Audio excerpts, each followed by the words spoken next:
어제 하루 코로나19 신규 확진자가 2,667명 발생하면서 사흘 만에 다시 2,000명대 중반을 넘어섰습니다.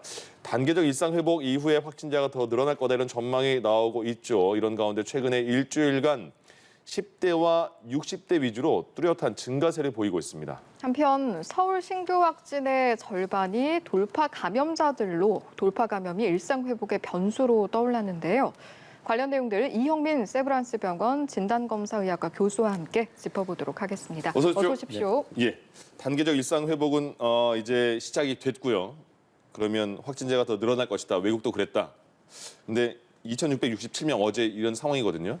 지금 수치를 어떻게 보시고 또 앞으로는 어느 정도까지 증가할 가능성이 있는 걸까요?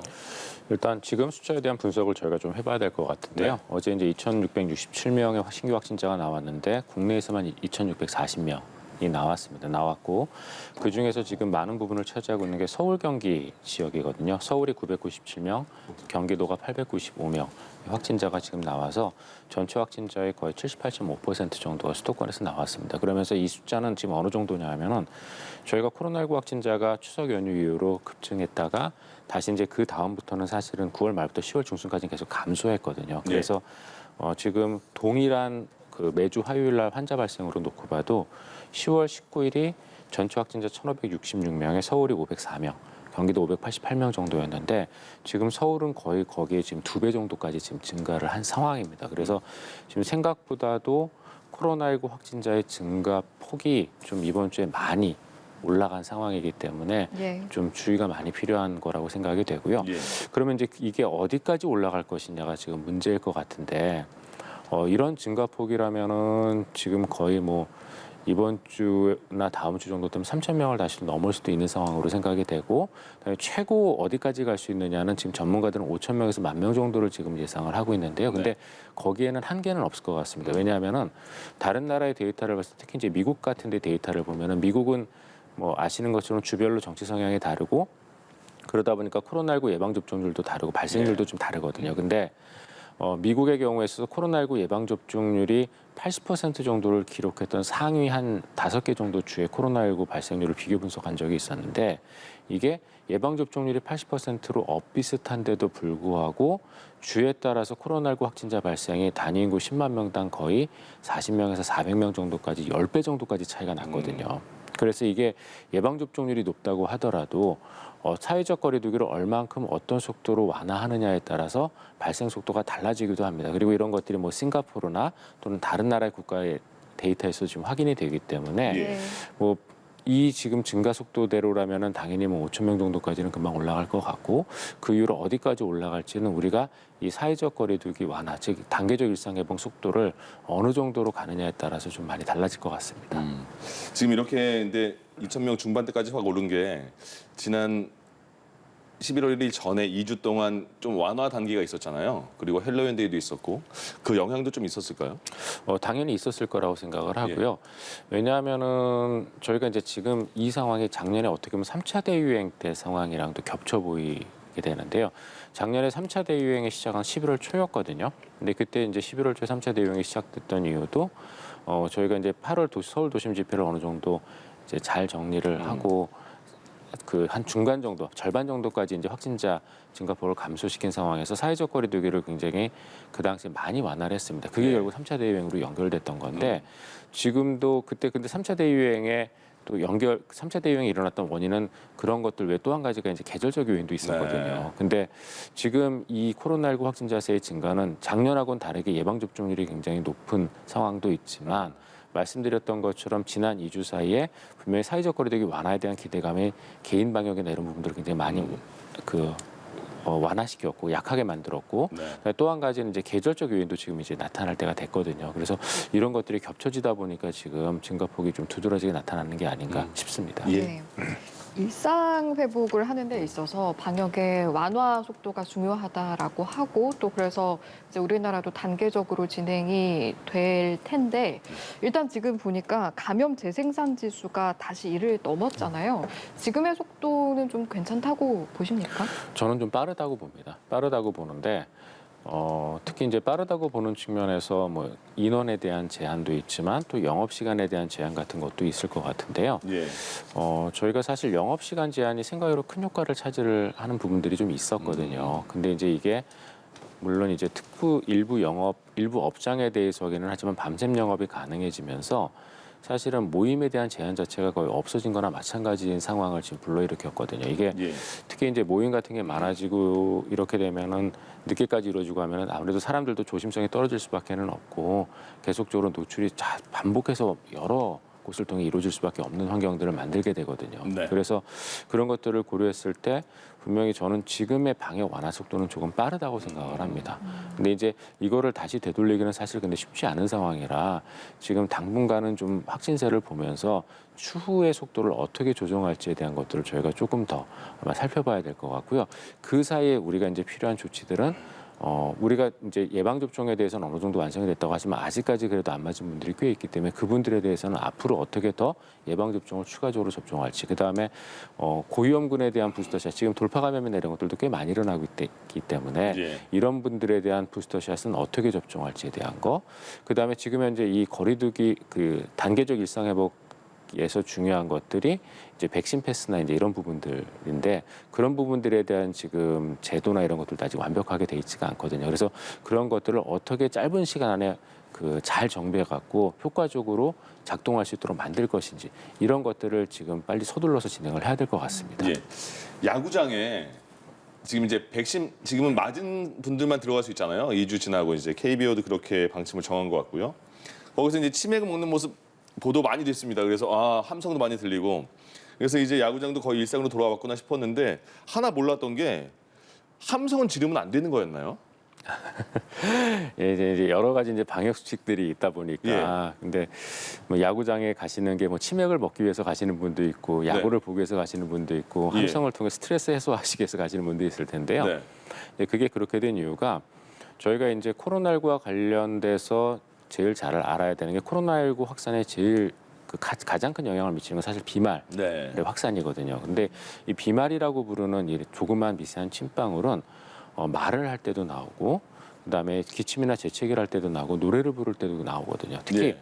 큰 소리로 말을 하게 되면은 굉장히 많은 양의 비말이 나올 수밖에 없습니다. 근데 이제 그런 거에 아주 대표적인 예가 함성을 지르는 행위나 이런 것들이거든요. 네. 그러다 보니까 저희가 이제 함성 같은 거는 굉장히 좀 주의를 해야 되는 상황이고요. 단 이제 취식 같은 경우는 좀 저희가 어떻게 봐야 되냐면은 사실 취식이 코로나19 확산에 미치는 영향은 크게 두 가지가 있는데 하나는 음식을 나눠 먹으면서 생기는 어떤 그 타액이나 이런 것들이 조금씩 묻어서 가는 게 하나가 있었고 네. 그다음에 이제 음식을 먹는 동안 저희가 조용히 하고 밥만 먹지는 않거든요. 얘기도 대부분의 하니까요. 경우 말을 이제 동반을 하다 보니까 예. 마스크를 착용할 수 없는 상황에서 말을 하기 때문에 사실 그런 거였고 그런 위험성이 커지는 거였기 때문에 예. 사실 조용히 취식을 하는 거는 비교적 좀 위험 정도가 좀 낮다고 저희가 생각을 할 수가 있습니다. 그래서 예. 아마 이 두 가지 행위에 대한 위험도 평가가 그런 식으로 진행이 됐기 때문에 하나는 허용, 하나는 비허용 이렇게 결정이 된 것 같습니다. 그럼 야구장에서 이제 응원하면 안 되는 거예요? 그 지침이 딱 내려온 겁니까? 근데 이제 조금 상황을 보셔야 될 것 같습니다. 예. 지금 말씀드렸던 뭐 여러 전문가도 얘기를 하고 있지만 이 단계적 일상 회복에서 저희가 쓰는 정책 여러 가지 정책들은 아직까지 그 효과나 이런 것들이 평가된 건 아니거든요. 예. 기존의 위험도나 이런 것들을 보고 평가가 된 것이기 때문에 저희가 보기에 이제 운영을 해보다가 만약에 큰 문제가 없다는 생각이 들면은 예. 그러면은 그때는 다시 이제 원래대로 돌아갈 수도 있을 것 같은데요. 근데 아마 그 시기는 빠르지는 않을 것 같습니다. 빠르지는 않을 것 같고 저희가 다른 어떤 과학적 근거라든가 이런 것들을 다 평가를 해보고 예. 그 다음에 이제 전반적인 우리나라 집단 자체가 안전해졌다고 생각됐을 때 아마 그때 그런 것들이 원래대로 돌아올 것 같습니다. 영화관에서는 치킨 먹을 수 있는데 왜 고척돔에서는 넓은데 실내라고 음식 못 먹게 하냐 이런 불만도 있다는 소식까지 전해드리겠습니다. 네. 알겠습니다. 그리고 최근에 발생한 확진자들을 보면 10대 그리고 60대 연령층에서 확진세가 두드러지게 나타나고 있다고 하는데요. 지금 청소년들, 초중 고교 같은 경우에 또 전면 등교 앞두고 있잖아요.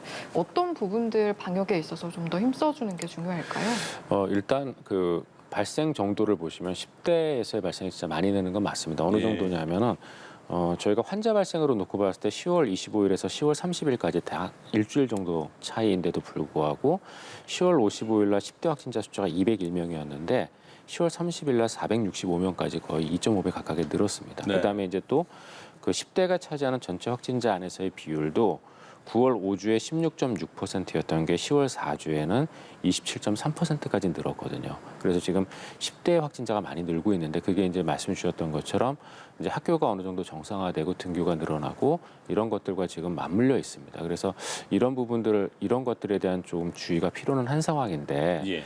근데 지금 학교 안에서의 코로나19 방역은 사실은 조금 어려운 측면이 있습니다. 왜냐하면 교육이라는 게 어느 정도의 밀접한 접촉을 통해서 이루어질 수밖에 없는 부분들이 있거든요. 그래서 네. 지금 방역 당국이나 또는 교육부에서도 일단 학생들에 대한 교육을 정상적으로 하게 하기 위해서 지금 예방 접종을 좀 서둘렀던 부분들이 이제 거기에 있는 거거든요. 예. 근데 이제 그럼에도 불구하고 이제 예방 접종 안 한 친구들도 좀 일부 있고 그러다 보니까 지금 학생들 10대 안에서의 그 코로나19 확진자가 올라가고는 있는데요. 근데 이제 이 10대의 경우에 있어서는 비교적 저위험군에 속하고 그다음에 예방 접종도 어느 정도 진행이 되기 때문에 저희가 가능한 마스크 착용이라든가 생활 방역 정도로 계속 학교 안에서의 코로나19 감염을 막는 거는 필요는 할 것 같은데 예. 네. 사실 이거 외에 뚜렷한 또 다른 어떤 대책을 쓰기는 저희는 어려울 것 같습니다. 그리고 네. 또 한 가지 중요한 거는 그렇다고 학교를 지금 닫을 수 있는 형편은 또 아니거든요. 네. 네. 지금 지난 2년간의 교육 문제 때문에 굉장히 많은 교육 그렇죠. 격차가 벌어졌었고 하기 때문에 감염을 최소화하고 피해를 최소화하는 정도에서 학교는 아마 제가 보기에 지속적으로 열어야 될 것 같고 그런 부분 안에서는 생활 방역과 예방 접종률을 올리는 거 그 두 가지를 계속 병행하는 수밖에 없을 것 같습니다. 우리가 접종 완료자에게 또 한 번 접종을 하는 걸 부스터샷이라고 하는데 지금 정부가 이제 계획한 거는 접종 완료 이후 6개월 정도 지나면 부스터샷 접종한다 이렇게 했는데 지금 새로 돌파 감염자들이 많이 나오는 상황에서 부스터 접종 간격을 6개월에서 조금 더 당기는 게 좋지 않을까 이런 얘기도 나오는 것 같아요. 교수님 어떻게 생각하세요? 근데 이제 그 얘기가 나오는 게 이제 60대 이상에서의 특히 돌파 감염이 점점 많아지고 있고 특히 이제 60대 이상의 고위험군에서는 분명히 예방 접종이 위중증으로 가는 환자의 비율이나 사망하시는 분들의 숫자를 획기적으로 줄여주는 효과는 있지만 완전히 막지는 못하고 네. 있거든요. 그러다 보니까 이제 이런 군들을 보호하기 위해서 부스터샷을 조금 빨리 접종하려는 계획을 가지고 있고요. 저도 좀 이런 부스터샷 일정을 조금 앞당기는 거는 도움이 될 것 같습니다. 근데 네. 이제 좀 여기서 근데 한 가지 지금 사각지대에 놓여 있는 게 어떤 부분이 있냐면은 이런 60대 이상의 지금 감염이 생기는 그러한 곳들이 주로 이제 의료기관이나 요양병원이거든요. 근데 지금 정부의 단계적 일상 회복에서 보면 이런 요양기관이나 의료기관에 대한 그 관리 지침이 들어는 가 있습니다. 예. 들어는 가 있는데 어떤 문제가 있냐면은 이 관리 지침의 적용이 이런 거기 종사자들의 경우에 있어서 조금 사회적인 통념하고 부딪히는 부분들이 좀 일부 있거든요. 이게 어떤 부분들이냐면은 지금 현재 이번에 그 단계적 일상회복에서 가장 중요한 것 중에 하나 중에 여러 가지 변화가 있었지만 그 중에 하나가 자가격리 기간을 단축하는 게 들어가 예. 있거든요. 예. 근데 이제 14일에서 10일로 단축이 되는데 그 이유가 11일에서 14일까지의 위험도는 한 1% 약간 한 0.3에서 0.8%이기 때문에 단축한다라고 얘기를 했습니다. 그게 사회 안에서는 통용이 될 수 있거든요. 왜냐하면 그 정도의 위험도라는 거는 우리가 단계적 일상 회복은 어차피 어느 정도 환자가 발생하는 걸 가정하고 가는 것들이기 때문에 긍정적인 효과가 더 크다면 그 정도는 통용이 되는데 네. 문제는 의료기관은 그걸 적용하기 어렵거든요. 왜냐하면 의료기관은 이러한 굉장히 취약한 사람들이 모여 있는 거기 때문에 0.3에서 0.8% 정도의 위험도도 사실은 우리가 방지하기 위해서 노력을 하는 곳이 의료기관인데 이런 별도의 지침이 없다 보니까 의료기관 종사자가 만약에 예를 들어 지역사회 안에서 코로나19 확진에 노출됐다. 그러면 이분들을 10일 정도만 격리하고 다시 나머지 한 1% 정도의 위험도를 무릅쓰고 직장에 복귀하게끔 할 수밖에 없거든요. 예. 여기에 따른 여러 가지 조치들이 문제가 됩니다. 그리고 이게 의료기관 종사자뿐만이 아니라 의료기관에 오시는 환자나 보호자에도 똑같이 적용이 됩니다. 예. 예방접종 완료자 같은 경우에 역시 그런 문제들이 있거든요. 그래서 네. 지금 의료기관의 경우에 있어서는 이제 부스터샷도 중요하지만 의료기관의 특징을 잘 고려한 예방관리 지침이 지금 굉장히 지금 필요한 시점이 됐는데 그 부분이 앞으로 더 논의가 돼야 될 것 같습니다. 예.